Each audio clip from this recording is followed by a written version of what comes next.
Información precisa, completa, veraz, objetiva e independiente. Directo a tu pantalla. Voz de América en RCR 750.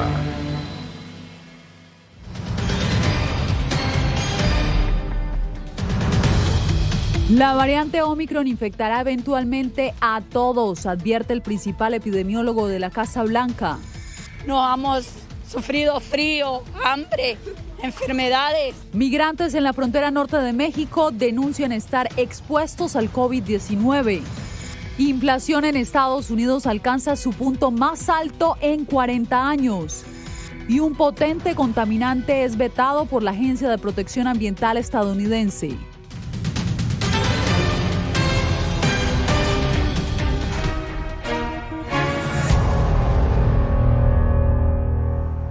¿Qué tal? Bienvenidos desde Washington. Comienzan las noticias.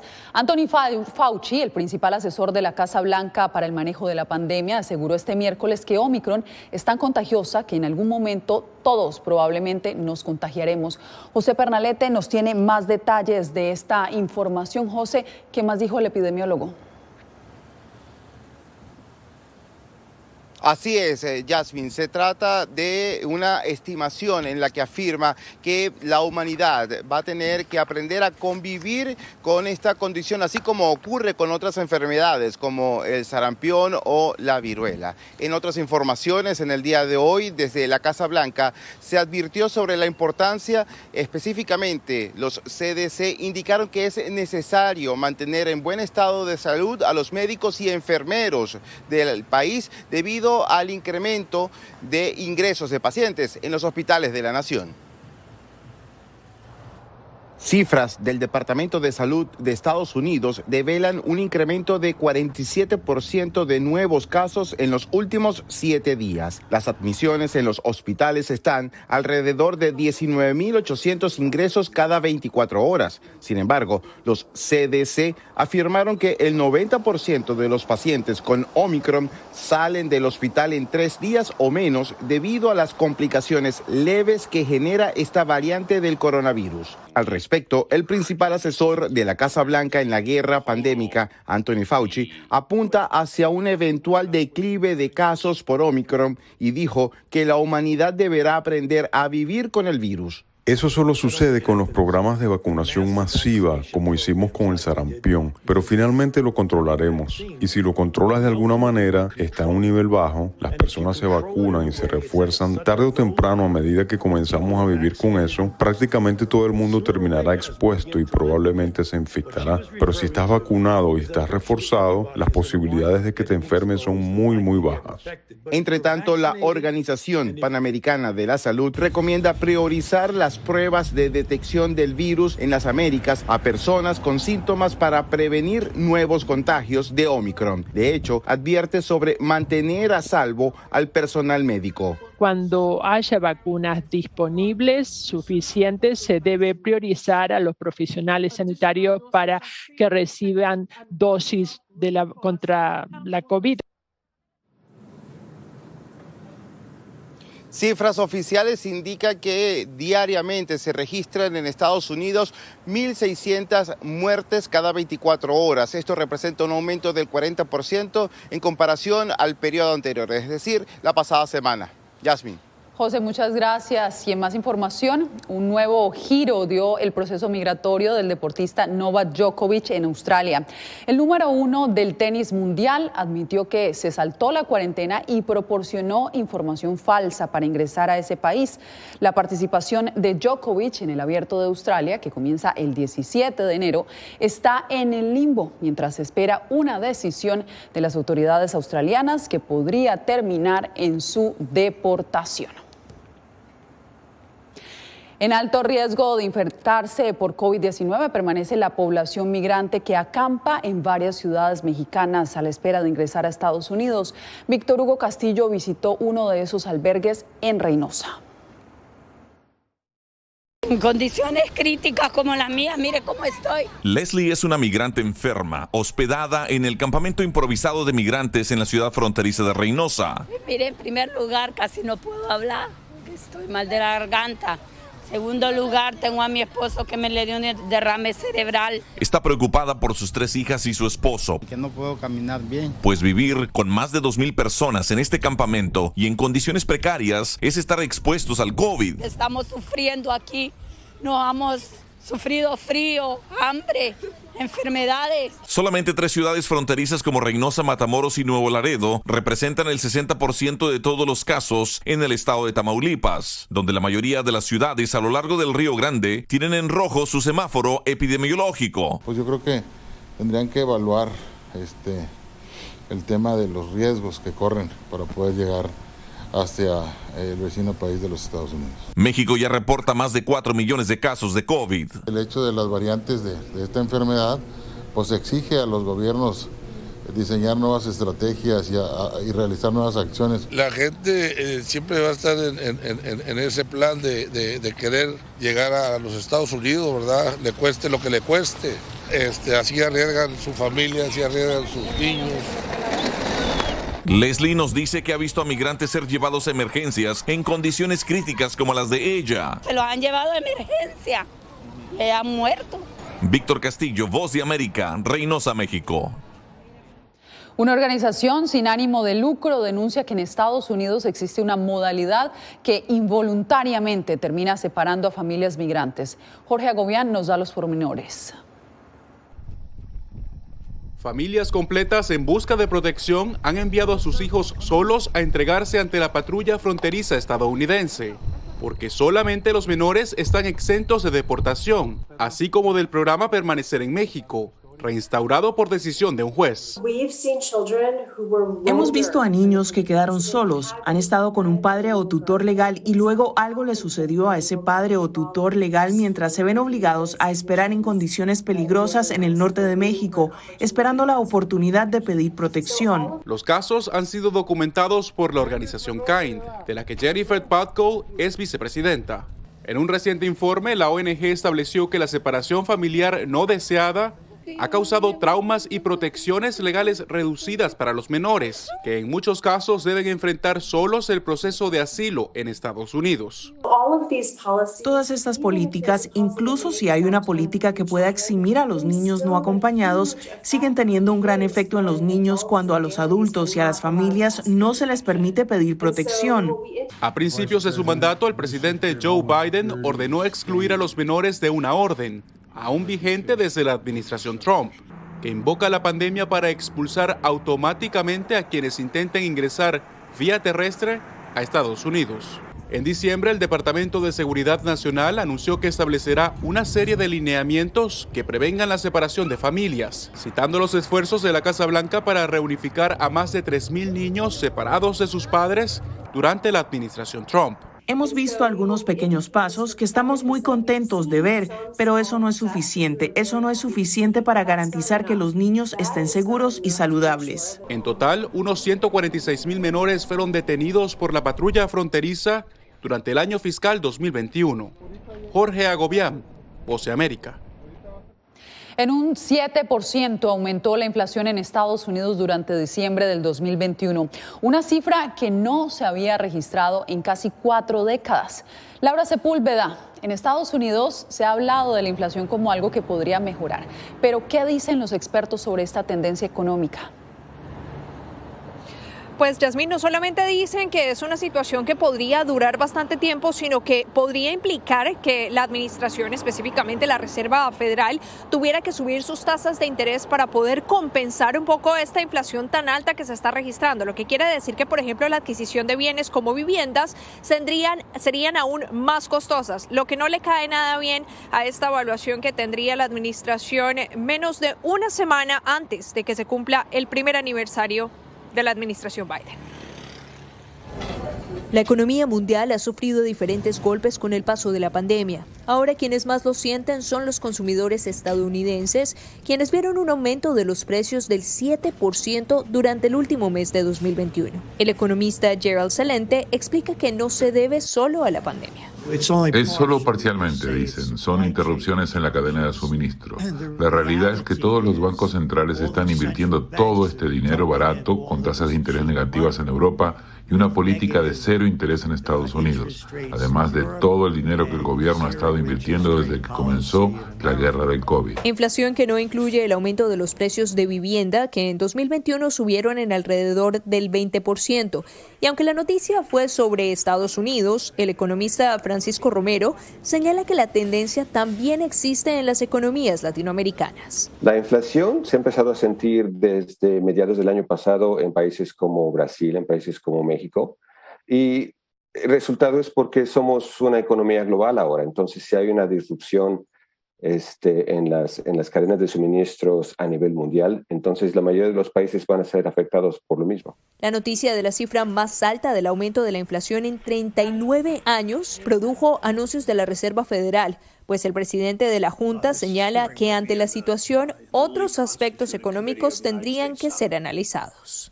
Si vemos que la inflación persiste en niveles altos por más tiempo de lo esperado, si tenemos que subir las tasas de interés con el tiempo, lo haremos. Usaremos nuestras herramientas para recuperar la inflación. Y la razón principal es que para obtener el tipo de mercado laboral muy fuerte que queremos, con una alta participación, se necesitará una larga expansión. Quiere decir entonces, Yasmín, que desde este momento los consumidores han venido viendo estos costos de vida que son aún más altos, no solamente en el tipo de artículos que compran, por ejemplo, en los supermercados, sino también en otro tipo de bienes y servicios que tienen que ver con su ingreso. Algo que también es muy importante destacar es que a las personas que han tenido que enfrentar estos gastos, muchos de ellos viven del salario mínimo y sin duda el costo de vida todavía les sería más complicado enfrentarlo. Laura, gracias. Y la escasez de productos en los supermercados de Estados Unidos también está aumentando. La falta de trabajadores, la crisis en la cadena de suministros y la pandemia del coronavirus han generado un desabastecimiento generalizado en varias ciudades del país. Jacopo Luzzi ha seguido de cerca esta información. Jacopo, ¿cuál es la situación? Yasmín, es una situación que recuerda un poco el comienzo de la pandemia, cuando faltaba papel higiénico y comida.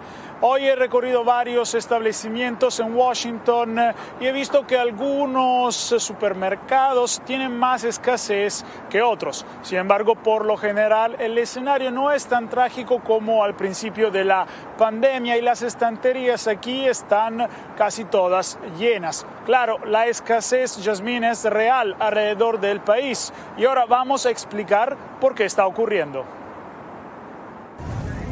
La escasez en los supermercados de Estados Unidos se ha agudizado en las últimas semanas a medida que nuevos problemas como la variante Omicron y el clima invernal se han sumado a los problemas con la cadena de suministro y la escasez de mano de obra que ha afectado a los minoristas desde que comenzó la pandemia. La escasez es generalizada en todo el país y afecta a los productos agrícolas, cárnicos y cereales. En particular, como afirma Carlos Castro, dueño de varios supermercados en Virginia, no hay suficientes camioneros para entregar los productos. Tengo unos proveedores, digamos, en New Jersey, y me dice, mira, la mercadería está acá, pero no tengo cómo hacértela llegar. Si tú puedes mandar un truck, yo te doy todo lo que necesitas. Entonces, esas cosas están componiendo, mejor dicho, complicando el problema del abasto. Sin embargo, esta falta de personal no se debe solo a la variante Omicron, siendo un problema que ya existía. Miles de personas están renunciando a sus trabajos en Estados Unidos y Castro asegura que le cuesta reemplazarlos. Las tiendas de comestibles de Estados Unidos suelen tener entre el 5 y el 10% de sus artículos agotados en cualquier momento. Ahora ronda el 15%. Tienes una combinación de demanda de consumo increíble que no ha disminuido desde el comienzo de COVID en marzo de 2020. Estimamos que la demanda ha aumentado aproximadamente un 11% año tras año. Como afirma Freeman, simplemente muchas personas se están quedando en casa y cocinando allí por el miedo de contagiarse y por eso van a las tiendas y compran más de lo normal, a veces abasteciendo por varios meses. Otra cosa, varias empresas han tenido más pruebas positivas en las últimas 2 semanas que en todo 2020.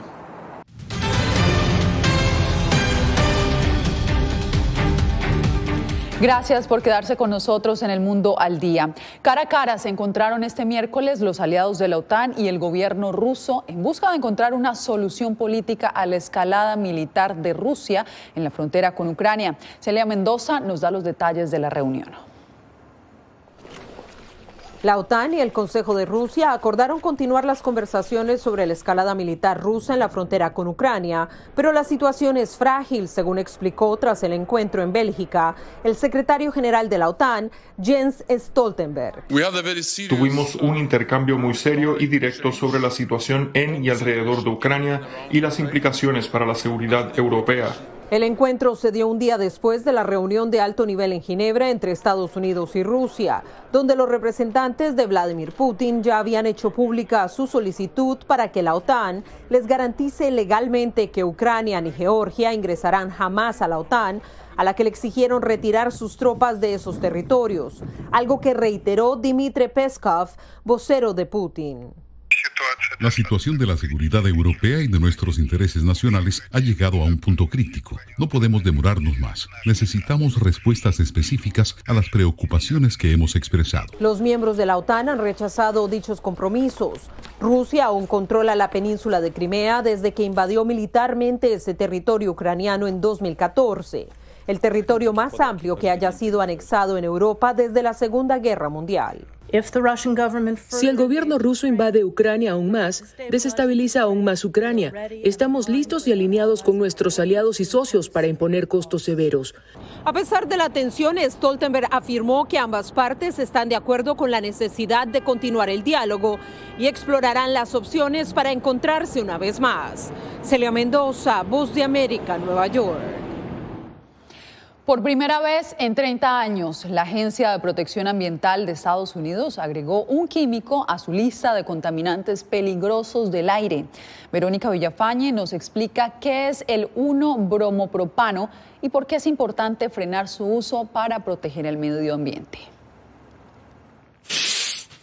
El 1-bromopropano es un poderoso solvente que se utiliza comúnmente en limpieza en seco, adhesivos en rociador, en industrias electrónicas y talleres de automóviles, y según estudios científicos, sus emisiones son sumamente tóxicas. Tras una batalla legal, grupos ambientalistas lograron que la Agencia de Protección Ambiental, la EPA, incluyera el 1-bromopropano o 1-BP en su lista de contaminantes peligrosos del aire. Se ha logrado esta victoria en cuestión del 1-bromopropano.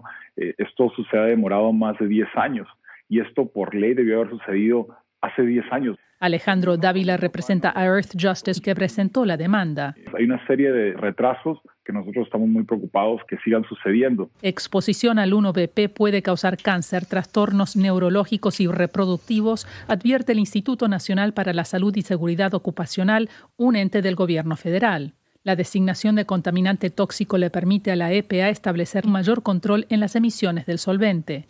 En una declaración por correo electrónico, Jennifer Garfinkel, del grupo de cabildeo American Chemistry Council, expresó sus reservas sobre la medida. Nuestra principal preocupación es que la EPA colocó en la lista al 1-bromopropano como un contaminante peligroso del aire antes de determinar cómo se debe integrar en los programas regulatorios existentes. Dávila dice que seguirán vigilando el progreso de la EPA sobre la implementación de control de emisiones del 1BP. Hay muchos químicos que nosotros estamos buscando que se adhieran a esta lista. El bromopropano es solo uno de ellos.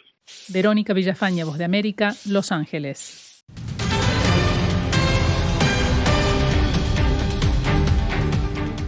México anunció que pedirá visa a los venezolanos que pretendan llegar al país en calidad de visitantes o turistas.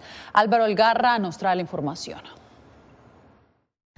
De acuerdo con el gobierno mexicano, esta medida busca contrarrestar la tendencia creciente del flujo migratorio de venezolanos en tránsito irregular hacia un tercer país, el cual se ha incrementado en más de 1000% en comparación con el mismo periodo en los 5 años anteriores. El profesor de la Universidad Católica Andrés Bello y experto en el tema migratorio Carlos Luzberti aseguró que la implementación de ese visado constituye otro obstáculo para las personas que necesitan salir de Venezuela. No puede olvidarse que Venezuela es la segunda crisis migratoria después de Siria, que de acuerdo a cifras de Naciones Unidas, más de 6 millones de personas han salido del país huyendo de una emergencia humanitaria compleja que afecta sus derechos económicos, sociales, culturales, pero también civiles y políticos. El politólogo y activista de derechos humanos Ángel Medina destaca que actualmente algunos países están colocando barreras formales, informales y psicológicas para contener el flujo migratorio de personas. Cada día es más complejo. Y cada día se va a hacer más complejo que un venezolano pueda salir de manera legal o de manera ilegal de Venezuela buscando un camino para otro país o buscando un sueño que se le está negando en Venezuela. Amnistía Internacional pidió al presidente Andrés Manuel López Obrador reconsiderar la decisión del visado para los venezolanos, pues estima que con ello México se desvía de su posición solidaria de acoger a personas que necesitan protección internacional. Álvaro Algarra, Voz de América, Caracas. Venezuela necesita pagar casi $40 millones para recuperar su derecho al voto en la Asamblea General de la ONU al haberse atrasado en sus cuotas correspondientes a 2 años. La nación caribeña ya había caído en morosidad con el organismo multilateral, al menos en el 2018 y 2020. Antigua Barbuda es el otro país americano entre las 10 naciones morosas.